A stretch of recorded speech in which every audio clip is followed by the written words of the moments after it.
मुझे अभी भी याद है जब मैंने अपनी पहली फर्स्ट शॉर्ट वीडियो रिकॉर्ड की थी तो मैं बहुत ज़्यादा नर्वस था कैमरे के सामने, क्योंकि मुझे बिल्कुल भी एक्सपीरियंस नहीं था कैमरे का। आज भी अगर मैं अपने आप को देखता हूँ तो नर्वसनेस अभी भी है, थोड़ा डर अभी भी है, बट ये फेड आउट हो जाएगा, लेकिन धीरे धीरे होगा। अब अगर जैसे आप एक नए क्रिएटर है, मान लिया आप अपनी कंटेंट क्रिएशन जर्नी स्टार्ट करना चाह रहे हैं, आप कोई शॉर्ट वीडियो बनाना चाह रहे हैं या फिर अपने आप को कैमरे के सामने रिकॉर्ड करना चाह रहे हैं, तो कहीं ना कहीं आपको नर्वसनेस होगी, आपका फेशियल एक्सप्रेशन थोड़ा बदला बदला नजर आएगा और आपका जो वॉइस है वो भी थोड़ा वॉइस मॉड्यूलेशन, वोकल वैराइटीज़ भी थोड़ी बदली बदली सी नजर आएगी। बट जितना आप ओरिजिनल होने की कोशिश करेंगे कैमरे के सामने, उतना ही आपसे ना ऑडियंस कनेक्ट कर पाएगी। तो ये चीज़ समझने की, क्योंकि जब मैंने अपनी फर्स्ट वीडियो बनाई थी, फर्स्ट शॉर्ट वीडियो बनाई थी, तो उसमें मैं बहुत ज़्यादा नर्वस था।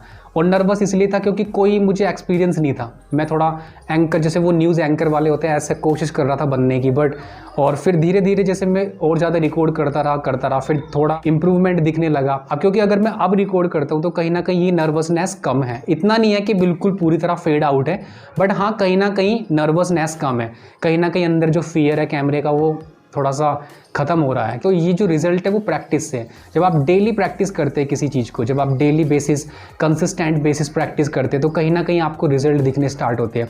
और ये सिर्फ कैमरे के लिए नहीं है, चाहे आप कोई भी स्किल्स अपना इंप्रूव करना चाह रहे हैं, फॉर एग्जाम्पल आप बॉक्सिंग करना चाह रहे हैं, रनिंग करना चाह रहे हैं, या फिर सिंगिंग करना चाह रहे हैं, एक्टिंग में अच्छा होना चाह रहे हैं, या फिर आप किसी भी स्किल्स में अच्छा होना चाह रहे हैं, तो उसमें कहीं ना कहीं आपको स्टार्टिंग में नर्वसनेस फील होगी। एकदम से परफेक्शन ही आपको नहीं दिखेगा। बट जो लोग परफेक्शनिस्ट होते हैं, जो स्टार्टिंग में सोचते हैं कि मैं इसको सोशल मीडिया पर तब तक अपलोड नहीं करूंगा जब तक है ना पूरी तरह से परफेक्ट नहीं हो जाऊंगा, वो अपनी सारी लाइफ, वो अपना ज़्यादातर टाइम है ना प्रिपरेशन करने में ही निकालते रहते हैं। मैं ऐसे बहुत सारे लोगों को जानता हूँ जो सिर्फ प्रिपरेशन कर रहे हैं, तैयारी कर रहे हैं। देखो, बिहाइंड द सीन्स प्रिपरेशन करना अच्छी बात है, लेकिन जो प्रिपरेशन आप एक्चुअल फील्ड में आकर करते हैं ना, वहीं से आपको असली रिजल्ट मिलता है। और वो फर्स्ट जो फेज़ होता है आपकी लाइफ में, वहाँ पर आपको गिल्ट फील होगा, शाइनेस होगी, खुद पे शेम आएगी, यही फर्स्ट फेज़ होता है। और जो अचीवर्स और एवरेज के बीच डिफरेंस है, मैं मानता हूँ वो यही है कि जो अचीवर्स लोग होते हैं ना, वो इस फर्स्ट फेज़ को पार कर लेते हैं, जो गिल्ट का होता है, शेम का होता है, जहाँ पे शाइनेस होती है। तो जब शाइनेस और ये फर्स्ट फेज़ जो होगा आपका, बस आप चलते रहो, अपने आप को रिकॉर्ड करते रहो, चलते रहो डेली बेसिस। जिस तरह से आप अपने आप को डेली बेसिस रिकॉर्ड करोगे, ये ना सोच करके यार मैं इसको सोशल मीडिया पे अपलोड करूँगा, कैसे ऑब्जर्व करेंगे लोग, हंसेंगे मुझ पे कि मेरा तो फेस अच्छा नहीं दिख पा रहा है, मेरा तो फेशियल एक्सप्रेशन अच्छा नहीं दिख पा रहा है, या फिर मेरी वॉइस अच्छी नहीं आ पा रही है।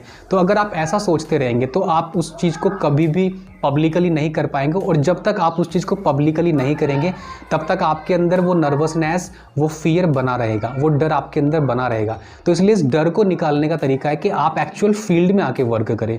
जब आप एक्चुअली फील्ड में आकर वर्क करते हैं ना, तब वहाँ से आपको रिजल्ट मिलते हैं और वहाँ से आपको लाइफ लेसन मिलते हैं। फॉर एग्जाम्पल, आपने पहली वीडियो अपनी रिकॉर्ड करी और वो सोशल मीडिया पे अपलोड कर दी। अब बहुत सारी, मुझे पता है फर्स्ट वीडियो में आपका जो कॉन्फिडेंस लेवल है इतना तो हाई होगा नहीं कि आप बिल्कुल परफेक्शनिस्ट में कर पा रहे हैं। बहुत सारी चीज़ें होंगी ऑब्जर्व करने की, इंप्रूव करने के लिए। तो लोग आपको फीडबैक भी देंगे, लोग आप पर, कुछ ऐसे लोग भी होंगे जो आप पर हंसेंगे, कुछ ऐसे लोग भी होंगे जो आपको जेन्युइन फीडबैक देंगे। तो आपको ये डिफरेंस समझना है, कौन आपको जेन्युइन फीडबैक दे रहा है और कौन आप पर हंस रहा है।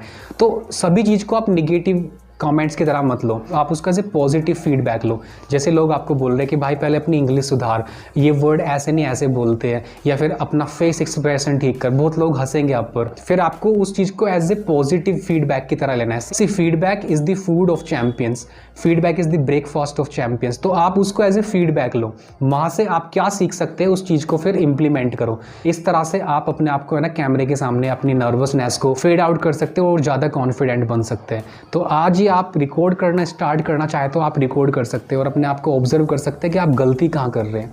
क्योंकि देखो, गलतियाँ सभी से होती है, हर एक, कोई भी स्टार्टिंग में परफेक्शनिस्ट नहीं होता है। मैं अभी भी अगर रिकॉर्ड कर रहा हूँ, मुझे पूरा 1 साल हो चुका है अपने कंटेंट क्रिएटिंग जर्नी पे काम करते हुए, मुझे पूरा 1 साल हो चुका है। बट आज भी मैं अपने आप को ये नहीं कह सकता कि हाँ मैं कॉन्फिडेंटली अपने आप को एक्सप्रेस कर पा रहा हूँ, या मैं बहुत सारी चीज़ें ऐसी है जो मैं गलत बोल जाता हूँ, बहुत सारी चीज़ें ऐसे हैं जहाँ पे मैं मिस्टेक करता हूँ। तो ये इंप्रूव होगा, जब वहाँ से अब तक इंप्रूव हुआ तो ग्रेजुअली इंप्रूव होगा। चाहे लोग मुझे नेगेटिव कमेंट्स दे रहे तो मैं कहीं ना कहीं उसको जेन्युइन फीडबैक की तरह मानता हूँ कि हाँ इनको कहीं ना कहीं कुछ दिख रहा है कि कहीं ना कहीं इंप्रूव होने की ज़रूरत है, तो फिर मैं उसके इंप्रूवमेंट पे काम करता हूँ। इसलिए आपको ये समझना जरूरी है कि लोग आपको ऑब्जर्व करेंगे, वो आपको फीडबैक देंगे, आपको एज ए फीडबैक लेना है पॉजिटिवली, और उसको निगेटिव फीडबैक की तरह नहीं लेना है।